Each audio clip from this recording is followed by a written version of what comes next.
Hey, what's up, everybody? It is September 14th. My name is Mitchell McLarnon. This will be like a second welcome video, or what I'll call a syllabus reading video. At this point, I think most of you have posted your bios. I think we're at 14 out of 16. Thanks so much, everyone, for posting information about yourself and either responding to the questions that I posted to generate some discussion on the introduction thread. It's been amazing reading about all of you and your work and how you all came to this program from so many different places and so many different positions across the country. It's obvious that I actually share so many friends and colleagues with many people in this program. I'm familiar with a lot of the work at Dawson College. I'm in the scene in Montreal. So if you're in Montreal and Quebec, I'm certain that we have some friends in common or colleagues in common. And same for everyone out on the West Coast or the Western provinces. I have a lot of colleagues at FSU and many colleagues at UBC as well. Familiar with the NEST program, and I'm really psyched to learn a little bit more about what everyone's up to in relation to coursework, but also what's happening in your practical, personal, and professional lives. So as I mentioned, this video is going to be a bit of a syllabus reading. I want to make sure that we're all on the same page. I also want to make sure that you understand that I'm a human being, that you can contact at any point. I already have booked a few meetings with a few students already, and please don't hesitate to ever get in touch with me. We could meet online or over the phone if you prefer. I know some of you in this course are colleagues or are in relationships together. I'm happy to do like a group meeting as well. Like we can do a group meeting, but also I don't want to take away from any personal time that you would like. Anyways, there's no pressure to go about things in any way. If you want to meet one-on-one, let me know. Or if you want to meet in a group, I'd be happy to connect with each and every one of you, just so that we have this personal connection.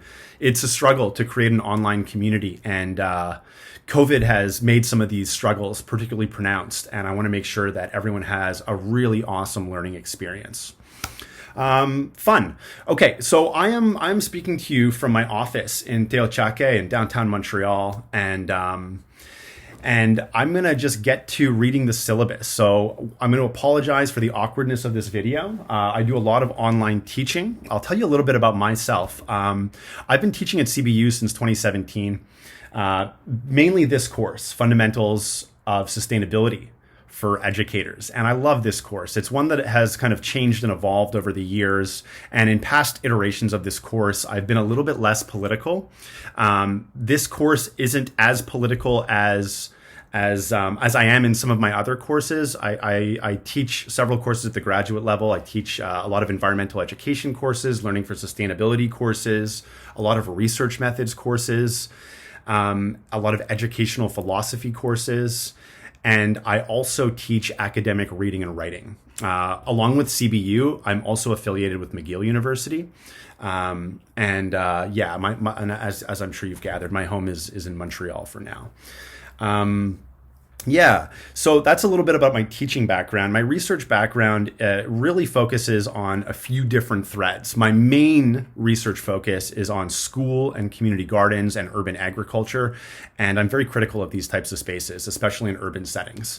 There are a lot of claims about how gardens can address food insecurity, could teach food sourcing, where our food comes from, and has a number of other innumerable benefits. And I'm all for those benefits, and I'm not contesting any of the benefits, but I do like to question the veracity of some of the claims encircling school and community gardens and urban agriculture more broadly, and a number of policy initiatives put forth by cities and provincial governments and federal governments.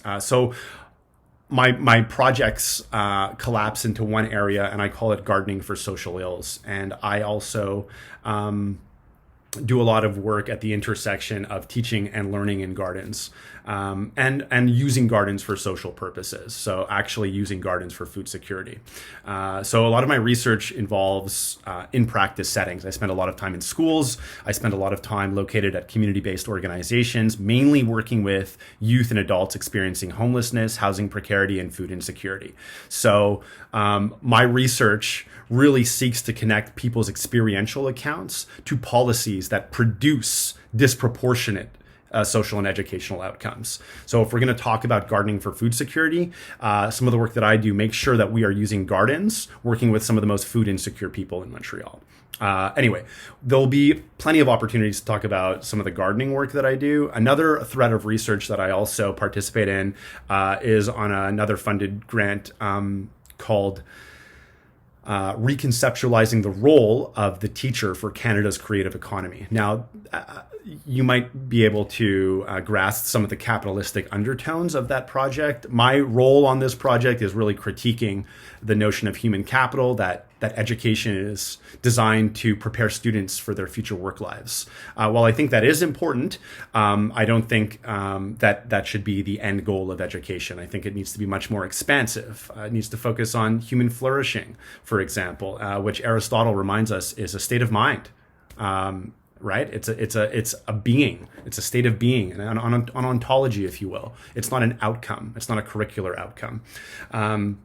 So yeah, my writing on that project really contests education for human capital, and I write along anti-consumerist, anti-neoliberal, and anti-capitalist ideas of education.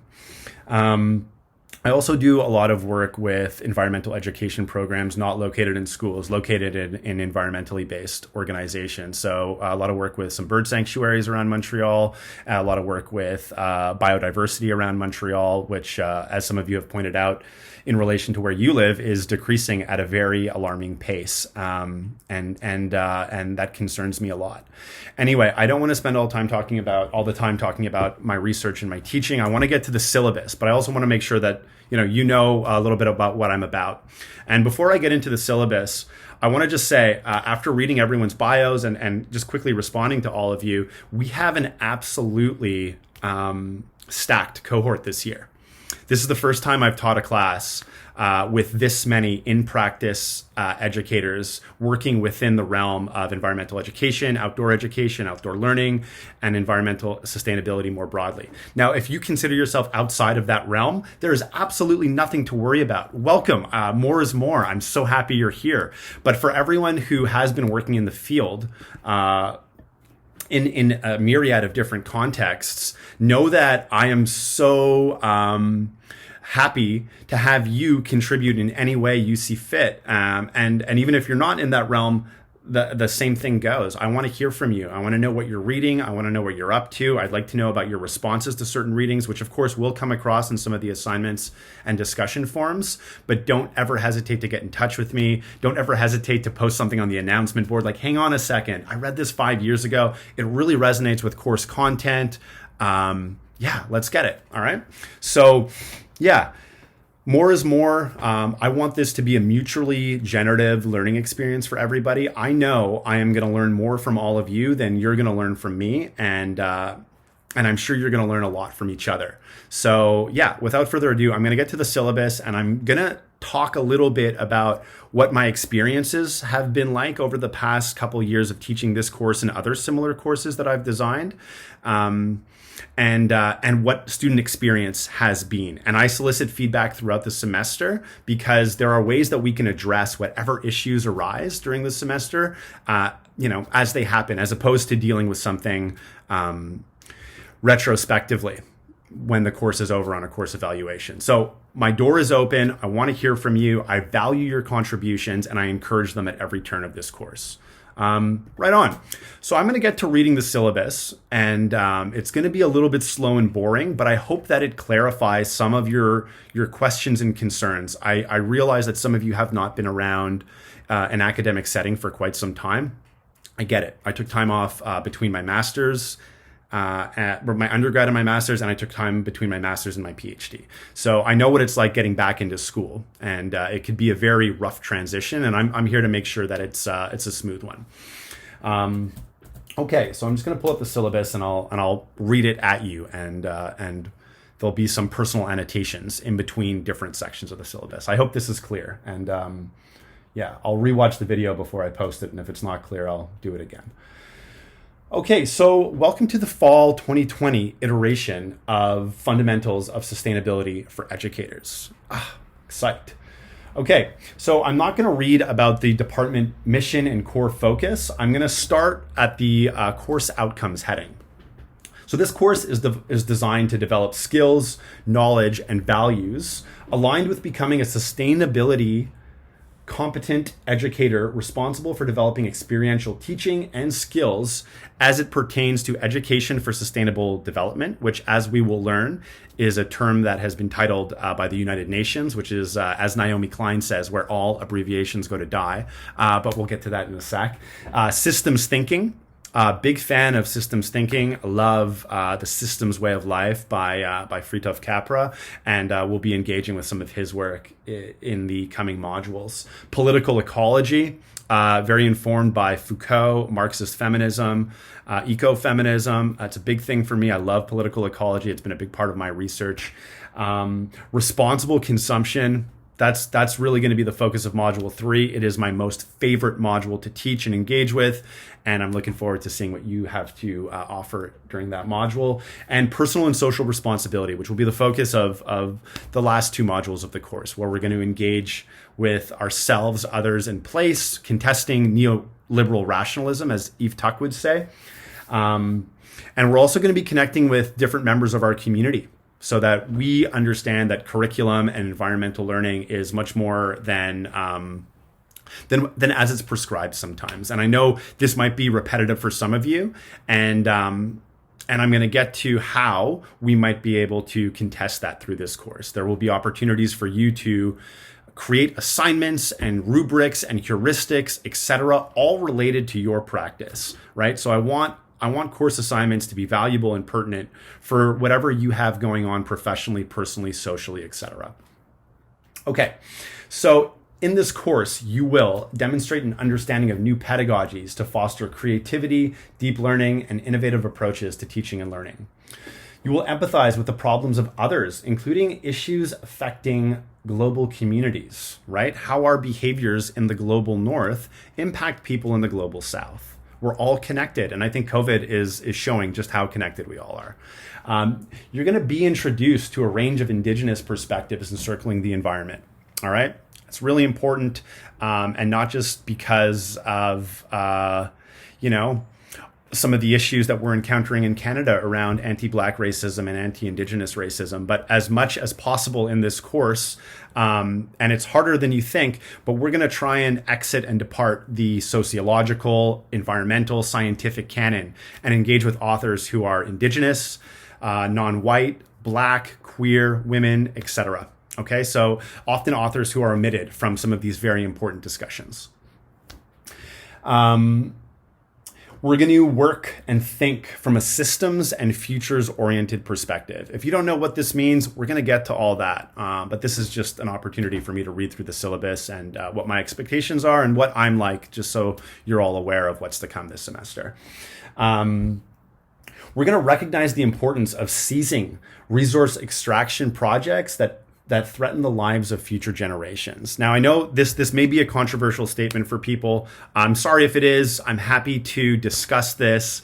But I am against resource extraction projects that threaten the lives of future generations. And there have been very convincing studies done over the last, 3 decades that suggest that we have already extracted more than we need, right? So, there was a very convincing study published in 2015, 2016 out of the Tyndall Research Center in the UK that shows convincing evidence that oil companies have already, or fossil fuel companies have already extracted 5 times the amount we need for holding the Earth at 1.5 degrees Celsius, the core surface temperature of the Earth. So if we burn what's already in the reserves, the core temperature goes up to 4 degrees. So this shouldn't be a controversial statement. It's just science. But I'm happy to talk about it with anyone.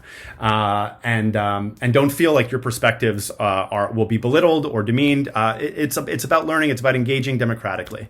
Nothing but love. We're going to demonstrate a personal commitment to sustainable living. So some of the assignments will challenge our personal behaviors, and I participate in some of them myself, and I do my best to reduce my own emissions, and there will be opportunities for us to critically reflect on our own behavior in relation to this course and in relation to our teaching practice. Show a commitment to decisiveness, action with a creative and critical mindset to advance equitable and sustainable solutions, political engagement, and activism. Okay? And become an effective and active communicator able to use digital media technology compellingly to deepen and accelerate sustainability education across educational processes. Right on. So those are the course outcomes. And now we're going to get into the course objectives, more specific things that we'll engage in relation to content that has been prepared for this course. So in this course, we're going to learn about evolving definitions of sustainability and sustainable development. And that first module will really take you through how sustainability as a concept and an idea differs from sustainability as a professional discipline and the evolution of so many different terms. There's a video lecture that I posted for this class that I recorded a few years ago, which really is an exhaustive list of all the different kinds of definitions that we might engage with this semester. You know, the very nuanced differences between learning for sustainability and education for sustainability and outdoor education and outdoor learning. Anyway, there's a video on that. Don't feel like you need to watch it all. It's just a little bit of information that I wanted to offer you that might be able to connect some dots and just supplement what's already assigned. Okay. We're going to understand the complexity of defining sustainability, and most academic terms are contested terms. Amazing scholar out of U of T, his name is Ronaldo Walcott. He argues that every academic term is contested, and if you want to use a particular term, you have to fight for it. So that gets into academic discourse, which we'll get into in a second. We're going to understand the principles and practices of sustainability. We're going to develop an awareness of the emerging sustainability field and the scholarship of sustainability. We're going to understand the basic principles of the science of sustainability, and that's where we're going to make a turn to Module 2 and systems thinking. We're going to be looking at flows, cycles, and loops, and it's going to be a lot of fun. Just love it. Okay, we're going to recognize and provide examples of one-way traffic and propose ideas for closing cycles. We're going to provide examples of positive and negative feedback. We're going to determine our own ecological footprint. We're going to make the connection between the present wave of extinctions and earlier ones that have occurred throughout the planet's history. And I read this morning that out of the 8 million species we have on the planet, 1 million species are at risk of becoming extinct in the near future. So a lot of work that we'll be doing in this class is relevant to what is taking place every single day. We are going to identify a number of consequences for the environment and for human beings as a result of the degradation of the natural world. We're going to think critically about the role of consumerism, consumption, and materialism on sustainability, right? We're going to see opportunities for individuals and NGOs to collaboratively contribute to sustainable development. We're going to recognize sustainability principles as they relate particularly to environmental perspectives. And we're going to understand that we are currently inhabiting a climate emergency. We are going to understand technological opportunities for sustainable development and how creative, innovative thinking can foster sustainability. So kind of going back to my little preamble before about gardens addressing social ills, that's a big thing for me. And it ties into the creativity research that I also do. If we're going to talk about social innovation, I want it to be connected to social ills, right? There are a number of social ills in society that need addressing. And it's not going to come from teachers who are information deliverers or students who memorize content for a test. We don't need, information deliverers and test takers. We need creative, solution-oriented people who can engage democratically in pluralistic populations. That's just my thought on it, but I'd love to know what you think. I know some of you have extensive educational experience, and like I said, I want to hear from you. I want to know what you're thinking in relation to course content and what I can do to best support your learning experience. We are going to understand opportunities for economies to ethically contribute to sustainable development. This is a big one for me. I think capitalism is inherently so damaging to the environment, and I can't necessarily recognize or reconcile how capitalism can effectively contribute to the greening of our economy, which is a dangerous word as well, greening. So there have been economic models that have shown how, a very small waste reduction model can coincide with a type of economic growth that cities, provinces, countries, and corporations need to have to be successful in a capitalistic system. But there are no economic models that show how there can be the type of economic growth that we currently have and the massive emission reduction that we need to hold the Earth at its 1.5 core surface temperature. Anyway, we're going to understand how a creative ethos and creative thinking can facilitate opportunities for sustainable development. And we're going to understand the positive developments and the important role of hope in the continuing efforts to influence individual attitudes and beliefs in the pursuit of the goal of sustainable societies. Right on. And we have a course text. Of all the courses I teach at the graduate level, I only assign course texts in 2 of them. And I'm sorry it's in ours. Mulligan's book it's a great book. It is a great introductory text. It's very positive. And that's what I like about it, is that it provides an excellent overview of what's to come in the modules. It connects with what we're going to be reading and discussing on the periphery of this course pack. But it is worth getting. All right. If you can't get it for whatever reason, let me know. As you've noticed, I have posted the first 2 chapters, but there is a way that we can probably get around it if you can't seem to get your hand on the text. So let me know and we'll figure it out. Know that I'm really solution oriented and really easy breezy about absolutely everything. Okay. All additional readings and supplemental readings, resources, texts will be available on Moodle. And as you can see, there's actually quite a bit of reading for this course. So on that note, I understand that you're all incredibly busy, and I understand that your usual busyness is compounded by COVID and the additional pressures and responsibilities that we're all encountering. If you don't think you're going to be able to read everything in that particular module, there are ways to get around it. Maybe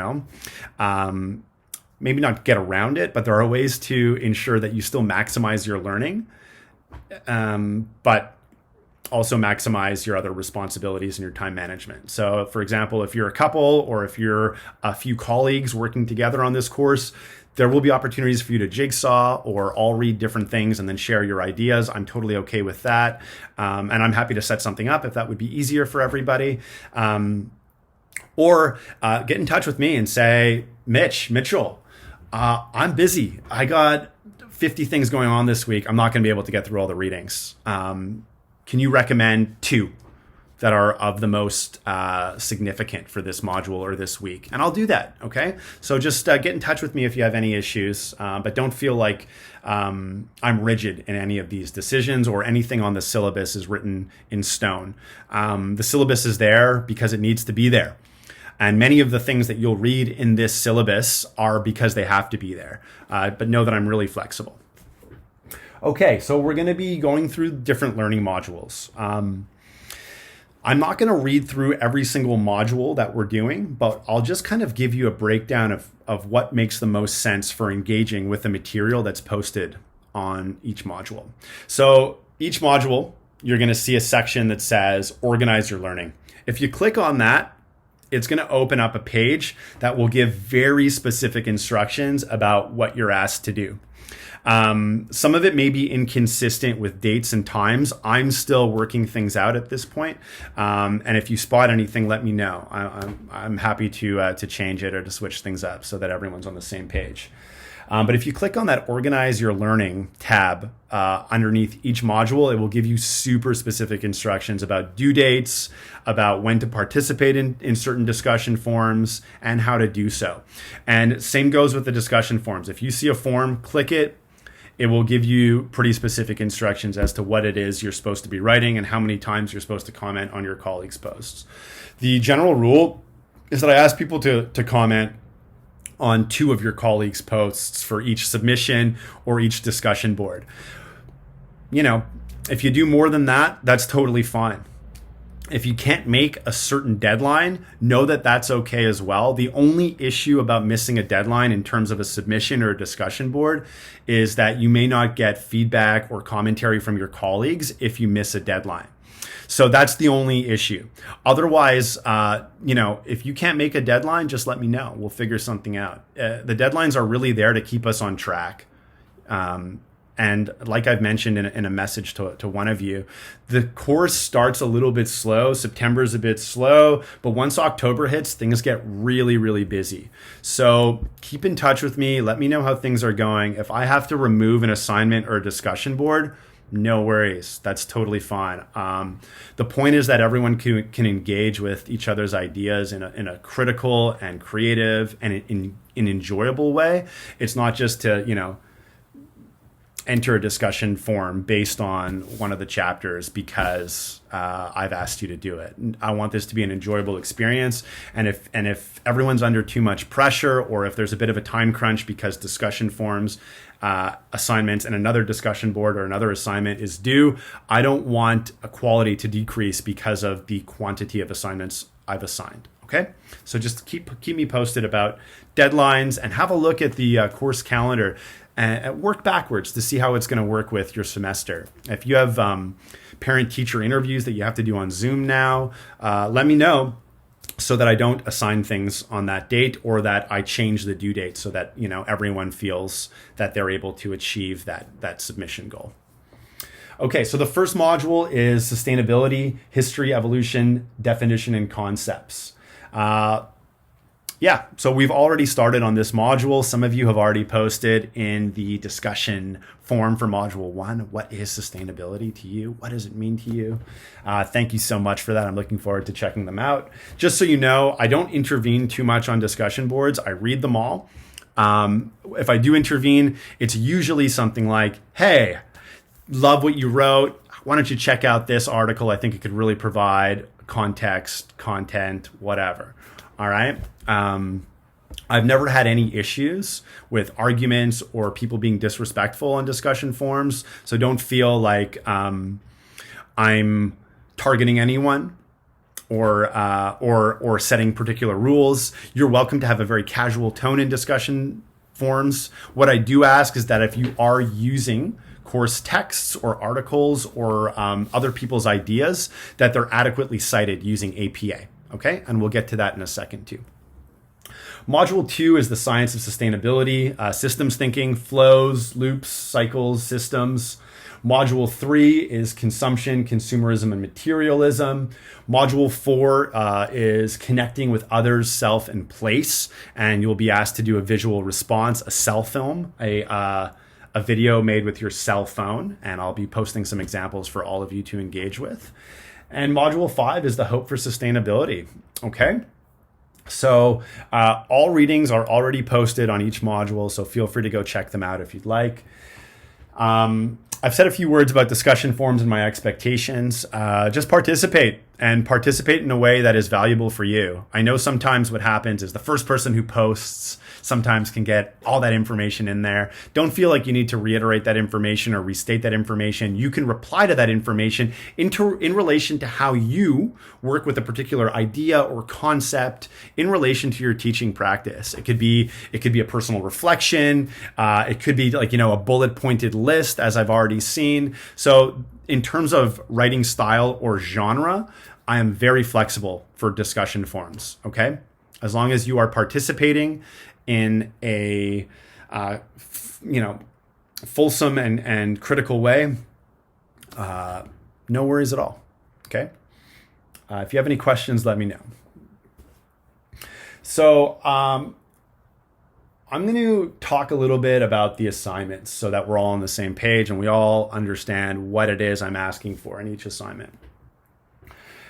So discussion forums, easy breezy, participate, try and get your postings done by the due date just so that you can interact during the time frame with your colleagues. Like I said, if you miss a due date, it's really not a big deal for me, but it may detract from some of the conversation and interactions you'll have with your colleagues. And I really think that that's going to be one of the best parts about this course, is we get to connect with this kind of pan-Canadian course and hear about what everyone's thinking in so many different contexts and professional entry points to environmental sustainability. It's just an amazing opportunity. So yeah, I'm looking forward to reading what all of you have to write. Okay, so the first module is it's called Creating a Multimedia Digital Text. Now, it's kind of like a blog, all right? And I've created this assignment so that you can pick a particular sustainability concept and expand on it in fun ways, right? In relation to your own thinking and the course readings. Okay, so this is really important, right? Connecting with different course readings that we have, whatever they may be. There are a number of chapters that I've assigned from my personal collection that I think are so necessary for this course. You're welcome to bring in your own readings as well. I want to know what you're reading, as I've said. But what's also important here is that you're using your own thinking to connect some of the dots, okay? This is a graduate level program, and the major difference between undergraduate studies and graduate studies, as some of you know, because I know some of you have several graduate degrees, is that you're not just relying on course texts or another author's ideas. You're now responsible for bringing your own ideas into the fold and juxtaposing your ideas with the ideas of others, showing a synthesis, showing an agreement, a disagreement, okay? So that side of academic discourse is something I'm going to encourage all of you to develop, and I'm sure you've been doing that in other courses if you've been taking it. But I want to hear about what you're thinking. I want your own original insights to expand on ideas that you're going to be engaging with in this course. Okay. So yeah, a lot of you, right? I want to hear from them for sure, but we've all read them. I want to hear more about what you're thinking in relation to them, right? Them being the other authors that we'll read in this course. Okay. So in this first assignment, I want you to grapple with the readings, theories, and pedagogical objectives that we're going to be engaging with during Module 1. Okay, so you're going to set up your blog page, and as you do that, I'm going to ask that you demonstrate your engagement with the readings, a particular concept, or a theorist, right? I've had or something else approved by me. If you're concerned about, the topic you've selected, get in touch with me, and I'll give you feedback on it, or say, yeah, you're good to go. Like I've had people do it on Rachel Carson. Okay, I've had people do it on ecofeminism, right? Just whatever concept you engage with. I've had people do it on the Commons.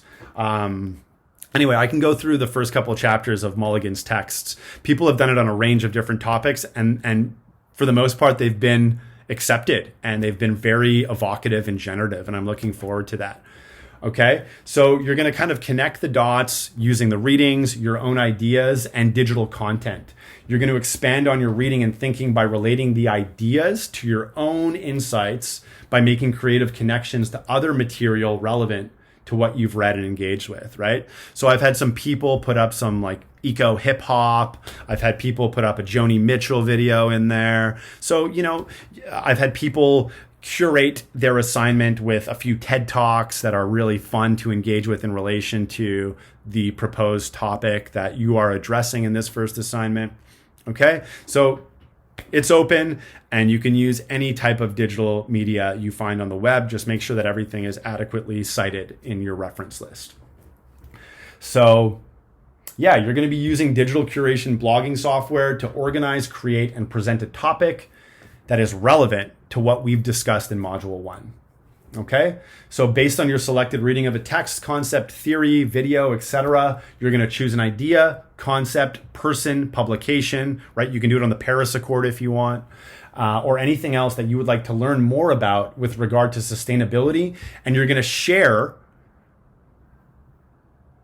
you're learning with your class colleagues and others. So you might be a little bit confused about a discussion form and a submission folder. You're going to submit to both. You're going to submit this assignment publicly, and every assignment we work on this semester will be submitted publicly. And the reason is we have an opportunity to engage with everyone's professional work in this course, and there's so much we can learn from each other, right? So I ask that you post your assignments publicly. And by expanding our audience in this sense, typically when you submit an assignment, it's just to your prof.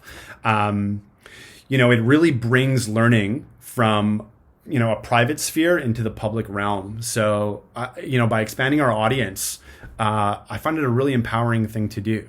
And I benefit from it a lot. And I know all of you will as well. So you will need to organize a compelling and original collection of web resources blended with your own insights into the story of your topic. And it doesn't need to be done in a linear way, like this happened in 1970 and here we are now in 2020. It doesn't have to be like that at all. It could be rhizomatic. You can jump from one topic to another in a very discursive way, or you could keep it really tight if you want, and go about it in whatever way you'd like. But think about it more as a story as opposed to a list of ideas. Okay. Your overall objective is to provide a more in-depth treatment of your topic for your audience, who will consume the material as many people consume information today, right? By grabbing your phone and scrolling down, or kind of what I do when I'm reading a CBC article or something like that. So there are some confines to this assignment. I'd like it to be between 750 and 1,000 words. I don't want it going over 1,000 words. A big challenge in graduate studies is making sure that your information is lucid and succinct and presented in a way that indicates that you have thought this out a little bit. Now, don't feel like this particular assignment, it's a blog after all, needs to have an introduction, a lit review and a conclusion. No, not at all. This is a blog, so you can keep that format, but I do expect the writing and expression to be of an academic tone. Now, I'm not very picky about all that, but I am picky about adequately citing information. Okay, so if you're concerned about APA, get in touch with me or head to OWL Purdue and check out all the information that OWL Purdue has online. Okay, so if you Google OWL, like the bird, Purdue, like the university, APA, you'll find just the most salient text on APA formatting. Okay, so there are many curation software blogging sites suitable for a project like this. A lot of people use WordPress. If you have a different format or website that you'd like to use, anything's open. Okay, Don't spend money on this. Unless you have a premium subscription already, do not spend money on this. All right. Use the free software. No big deal at all. Okay. You're going to see on the syllabus, if you're following along, the assessment is 5 points. So you will be assessed on the following 5 points. Okay. I want to see that you express an engagement and understanding with a selected topic, course material, and readings on sustainability. Number 2, I want to see that your original insights expand on ideas and provide relevant commentary and explication. So I'm going to say this right now. I encourage you to write with I. I argue, I contend. You are allowed to write with I. Some students come out of undergrad or, have been in different programs where writing with I is not permitted. It is absolutely permitted. And I encourage you to write with I. I want you to stand on your own 2 feet and know that your contribution, your intellectual contribution, is more valuable than anything else you're going to be citing. Okay? You need to do those readings and you need to cite appropriate texts when the time is right. But I also want to make sure that you are offering your own ideas. Okay? Right on. The curation presentation is organized, coherent, and reflects an ability to select high quality, credible material, right? So many of us spend so much time on the internet, just how it goes. And we're all, I would say for the most part, very capable researchers, but finding credible information is a little bit harder. Okay, so you want to make sure that you're getting the right information down there. If you're using a secondary source, I want to make sure that it's adequately contextualized. All right, so a non-academic source for that matter. And there's a lot of good ones out there, but you need to write your way around how it is a credible source if you are worried about it yourself. All right, I don't want to see Wikipedia. I haven't had too many assignments where Wikipedia was cited as a source. There's, I'm not necessarily critiquing Wikipedia. They do have a citation list at the end of every article. You can go to the direct source that is quoted and read that, and then cite that if you need to. Okay, and yeah, I want to see that you are presenting this multimedia material in an accessible and engaging way, right? That it's fun to interact with, and I'm not talking like it doesn't need to be like go into an urban farm or something like that in terms of excitement, but it needs to be engaging in a way that it's pleasant to interact with. It's not just text on a page. Wouldn't mind seeing some images, some cool videos, maybe a little music, whatever works. Okay, so bring yourself into this assignment is what I'm saying. Okay, and I want to see that you're demonstrating a willingness to experiment with the medium to enhance creativity. Okay, so as you can see on this rubric, there are a number of points where everyone can get full marks. Right on. So let's get it. Okay, so that's the Module 1 assignment. If you have any questions about it, let me know. So for Module 2, the Science of Sustainability, the learning task that I'm going to be asking you to complete is a collaborative project. You're going to develop an educator, facilitator resource and teaching guide for the science of sustainability concept of your choice. So some students have done zero waste. Some students have done beekeeping, right? Honey production, things like that, and have complicated it beautifully, and how European honeybees, especially in urban settings, are competing with indigenous bees of Turtle Island, and that's causing a major issue. There are certain flowers that can only be pollinated by indigenous bees, and a lot of honeybees are taking some of the resources, and so they're competing for resources. Anyway, so I've seen some excellent teaching guides that have looked at a particular concept or problematic from a multiplicity of perspectives, linking together 2, 3, 4 different lesson plans through this binding thread of an idea or concept that you proposed, okay?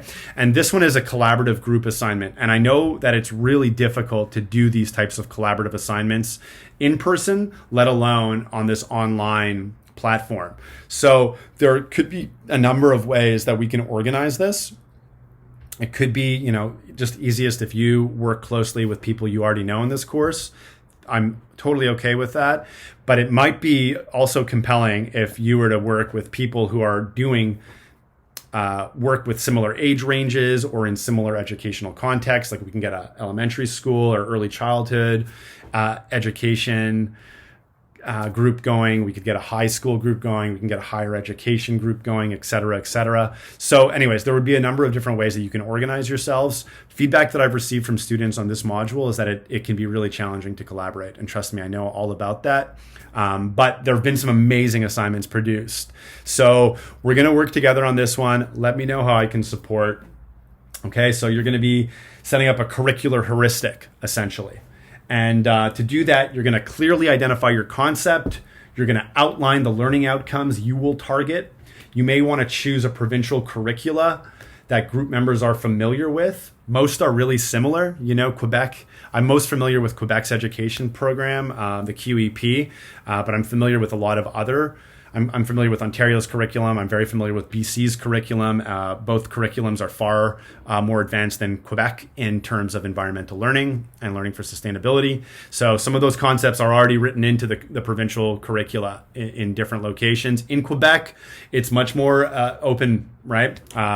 Education for sustainability and environmental education is supposed to be implemented into every single subject matter of Quebec's curricula, but there's no information on how to do that. So anyways, we're going to need to link up the concept with a curricular document so that we have some overlap and we have some idea about how we're going to address that particular issue from learning outcomes. We're going to articulate specific learning objectives in the same way that we've done for the syllabus. Okay?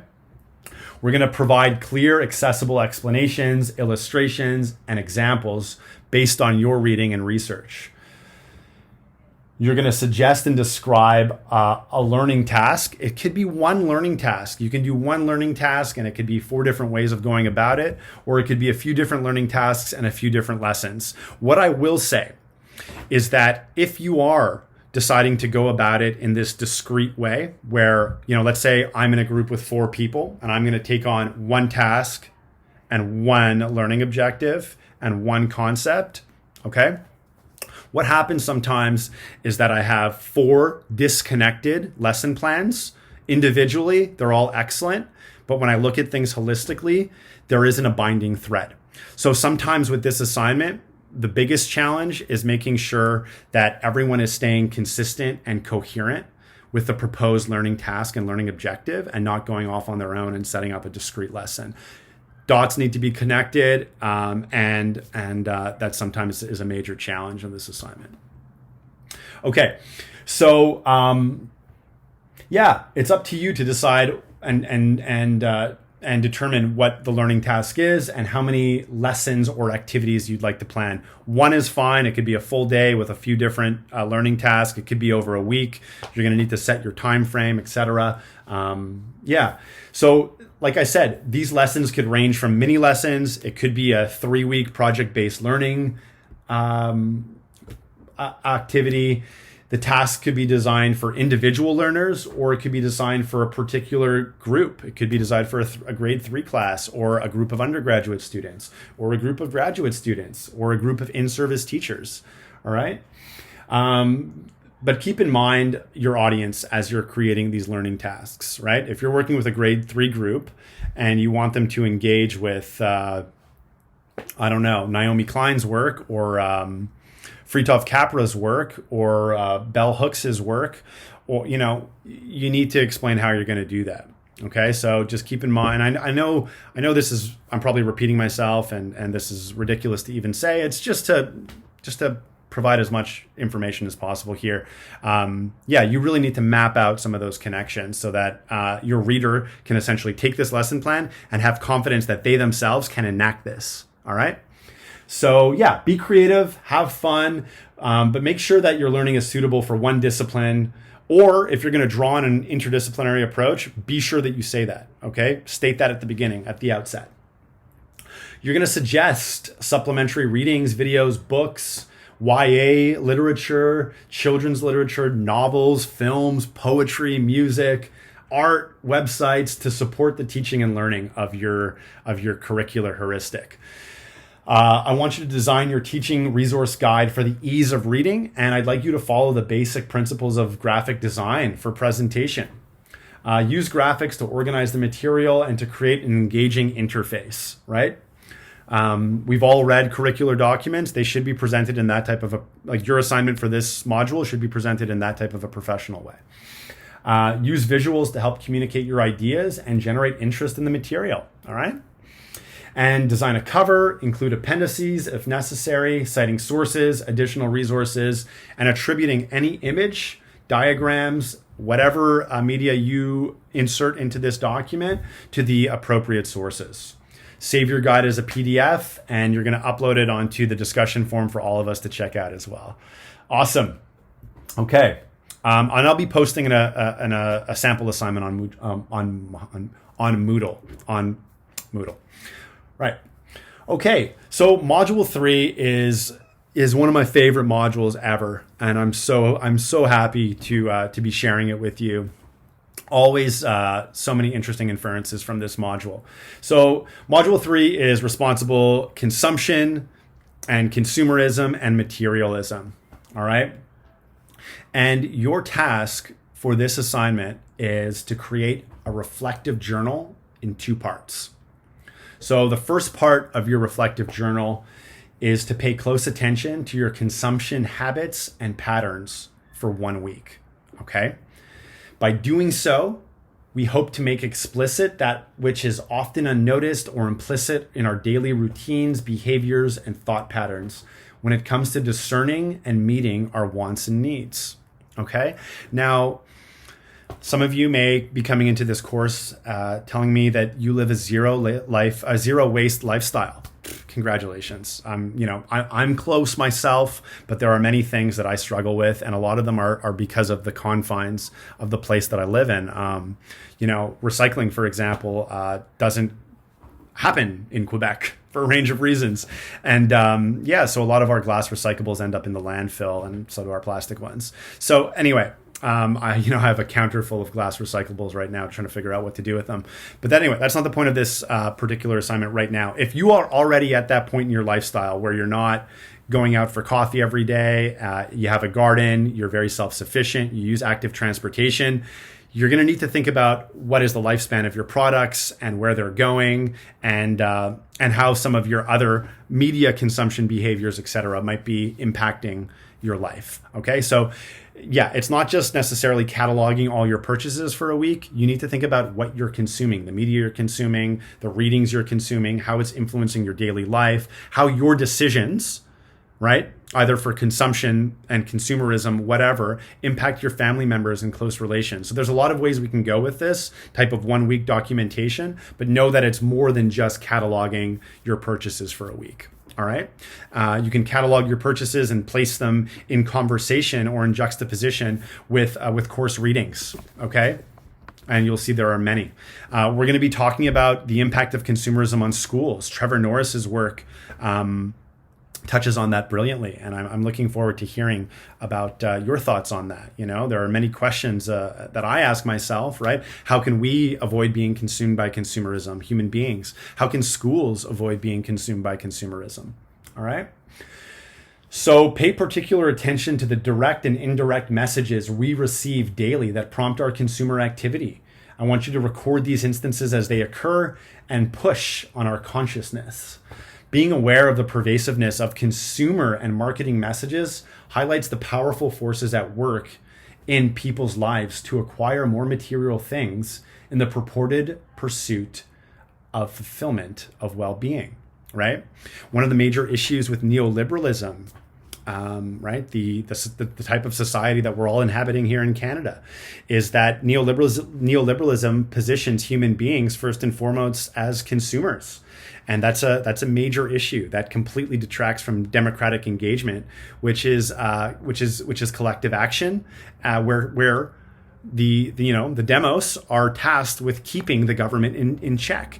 In a democracy, as theorized, in ancient Athens, it is the people who are the experts, not politicians, and we've lost sight of that in some ways. Now, I'm not pointing this at individuals. I'm speaking generally as a society, but yeah. We have some very powerful forces at work. And, if we're more preoccupied with wearing really cool sweatshirts and fancy glasses, it's hard to be focused on what's happening at a municipal, provincial, and federal level in terms of politics.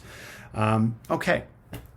So you're going to record your thoughts concerning your consumption habits throughout the next 1 to 2 weeks. They may be small, seemingly inconsequential purchases or larger planned purchases. Sometimes we've got to buy something. I know many of you have families, right? There are certain things you need to get for your kids. I get that. Get that into your journal and talk about it. It's awesome. Usually, I assign this module during Halloween because there's just so much consumption and purchasing happening around that time, especially if you have younger children, and so there are always some really amazing journal postings that I engage with. I think things will be a little bit different this year with COVID, but I'm very curious to hear what's happening during that time. So yeah. Consider the source or impetus for the need, desire, or want, or any feelings that seems to be associated with purchases or decisions you seem to be making around consumption or consumerism. And there is a difference. As you do, note your thoughts and experiences and record any connections to the readings, either the ones provided in the module or other readings or texts that help elucidate your experiences. Consider consumer demand. Right? Marketers are adept at creating a deep sense of lack in people, right? Behind media are subtle and overt messages to undermine confidence and a dissatisfaction with the way we look, feel, spend our leisure time, relate to family, friends, and partners, Okay, so over the weeks of this module, pay very close attention to these messages and the media you consume, when and the form in which they appear. All right, so part 2, you're going to do something to shift your patterns of consumption. Pick one thing that you want to change. I've had students quit smoking. I've had students stop drinking coffee from Tim Hortons 4 times a day. So you think about what's not going in the landfill and how much money you're saving. So pick something and try and make a behavioral change or shift. Okay. You may consciously try to reduce your consumption of renewable resources, right? You might want to ride your bike to work, or take public transit, or buy more local goods, or unplug from devices for a meaningful period of time, right? So you're not consuming, the type of media messages that we all engage with on a daily basis. You might want to buy nothing one day or for 1 week. You might want to consider suggestions in your readings for more ideas about how you might want to shift your patterns of consumption and your habits. And consider the lifespan of your purchases of consumption, right? Everything has a lifespan. What happens when I recycle this notebook? Where does it go? Or where do we think it goes? All right. And consider your self-care. Think about how much of our self-care is wrapped up in capitalism and consumerism, right? Now, I'm not suggesting any of you do this, but think about retail therapy, or I need to go get a massage to feel better, right? So just think about that. Think about how much of our self-care is wrapped up in capitalism and consumerism. To me, it's just so alarming, but also so compelling, and presents such an amazing opportunity for learning. Consider the challenges, the benefits, the complications, and how you feel. All right? It's rare that we sit down and actually connect with ourselves in a way that gives us an opportunity to think about how we actually feel. So I want you to do that. Reflect on your thought patterns as you make the shift you have chosen, and the realistic and perceived impacts on you and or the people around you. Okay? Think about that from a systems thinking perspective, which we'll get into, right? If you change one thing, there are always a number of unintended consequences. So what are they? What might they be? And how does it impact you and others? Right on. So we're going to share our reflective journals online, and many of these assignments for this semester are going to be done on that blog. So you're going to set up a blog for your first assignment, right? The digital curation project, and you can add a tab, and the consumption journal can also be on this blog. So you're going to present it online, right? You can do what I'm doing right now. Don't feel like a journal entry needs to be typed out. You can grab your cell phone and say, do like a little vlog or vlog or whatever that's called, and go, hey, how's it going? I'm heading to work today, right? You can do it that way. Okay, don't feel like it always needs to be written out. Feel free to make it digital. You be very creative with this. And if you're ever unsure about how you can present a submission to myself and your colleagues, just check in, and I'll get back to you as soon as I can. Right. So I want to go through the assessment on this because a lot of student feedback I get is that the rubrics are hard to find. The rubrics are now in the syllabus and in each module. So if you can't find a rubric or how you're going to be assessed on your assignment, let me know. Also, I know many of you are educators yourselves and you work with rubrics. If you have any comments or critique, let me know. We're at a point in the semester where we can change some things about this course. So I want to hear what your thoughts are. Okay? Awesome. So you're going to be assessed on the following 4 to 5 things, okay? I want to see that the journal represents reflections with adequate entries to represent the time period. So I want to see that you have monitored and cataloged your consumption for at least a week, and that you have then documented your behavioral shift for another week. Some people want to document their consumption for 2 weeks and then write about their change in the last week. That's totally fine, as long as you've done 1 week of monitoring your consumption habits, patterns, etc., and then also that you've documented your behavioral shift and change, okay? Awesome. So your reflection indicates an attempt to be insightful and thoughtful about the experiences, resulting in original observations and a sense of personal discovery and personal and social commentary. I don't just want to hear about what you've done. I want to hear about what you think about what you've done, right, in relation to the course readings. And that's what academic discourse is a little bit about, right? This person says that, Another person says this study contests these two claims.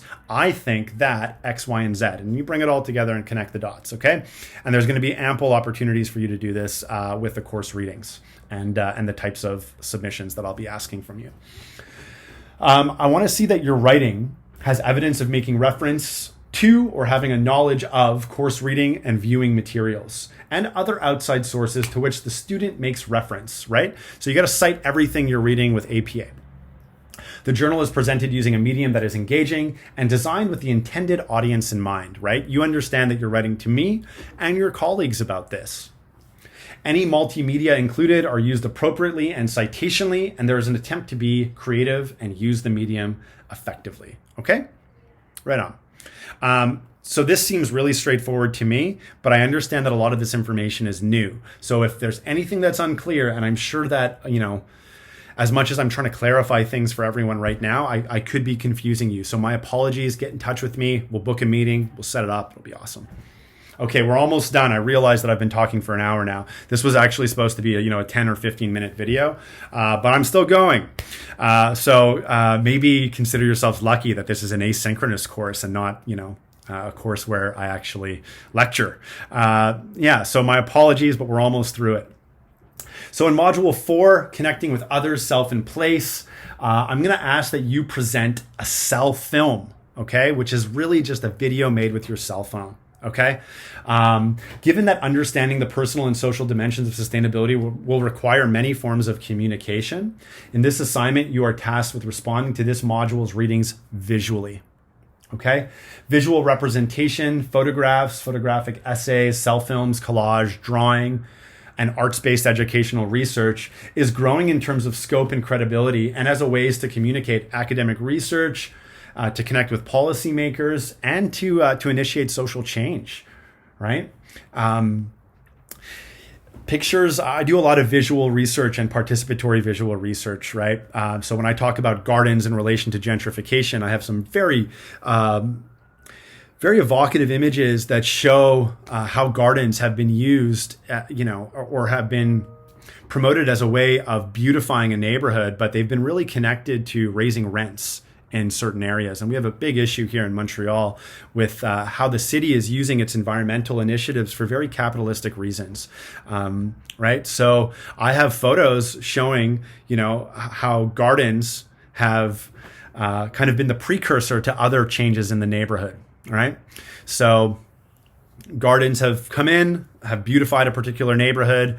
Properties have then been assessed, and property values have then been increased, which of course raises a municipality's residential tax base, which generates income for the city, which then rises rents, which then displaces certain human beings. But then what happens is with gardens, other social services have started to come in, right? So if we're looking at this from a systems perspective, first of all, why weren't gardens in the neighborhood 20 years ago? Why weren't trees in the neighborhood 20 years ago? Why weren't bus lines in the neighborhood 20 years ago? Was it not suitable for the working class population that once occupied this neighborhood? Or do gardens now kind of serve the habitus of the new middle class who have preferences for local organic foods, right? So so my point is that taking photos or a cell film is really evocative. I can shout at you about these things right now, but if I show it to you in a cell film form or in a photograph form, right? Or if I show you one photo with no gardens, and then 4 years later, a photo in the same location with plenty of gardens and bus lines, well, why weren't those gardens and bus lines there before? Okay, so photos are very evocative and generative and have a different way of expressing ideas. And visual research more broadly has that. And so I'm going to ask you to engage with this module visually through a cell film, all right? And I'm looking forward to seeing what you produce. I don't have an assessment for cell films, okay? I'm just going to be very forthcoming. Everyone's going to do really well on this assignment, all right? So I'm not saying I'm gonna be lenient, because I'm sure you're all gonna produce just excellent work. But know that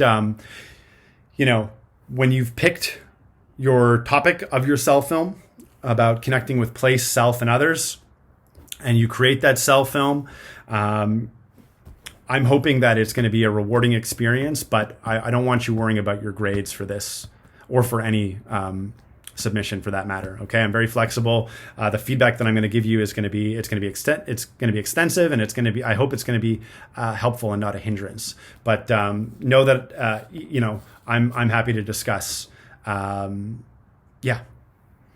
Any submission, even after the fact of its submission. So don't feel like once something's submitted and you've gotten your grade that it's over. It's a conversation, and we can continue having it. But there's nothing you need to worry about grade-wise with me. I'm not that person who is going to say, hey, you submitted a 1201, and I'm not going to accept this. No, I'm not sitting up waiting for you to submit assignments. We all have things to do, and if you can't make an assignment, or if you're concerned about an assignment, or if a lot of these submissions and assignments are new to you, I fully appreciate that, and I'm here to support you and make sure that you have a great learning experience, and that you take this experience back into your professional life, whatever that may be.